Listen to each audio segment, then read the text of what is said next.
Daming flag, no? Daming flag ng Singapore.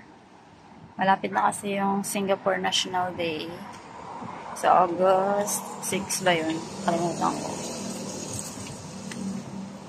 Ito yung bansang hindi ko naman pinangarap puntahan, pero dito ako dinala ng aking kapalaran. Welcome to Singapore. Ang napakalinis at napaka-safe na bansa.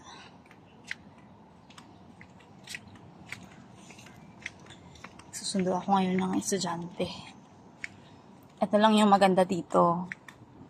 Ang mga bata, hindi mo sila aalagaan araw-araw. Tulad ko, yung mga alaga ko, nakakasama ko lang sila every Saturday at Sunday or pag wala silang pasok. Kasi pag weekdays,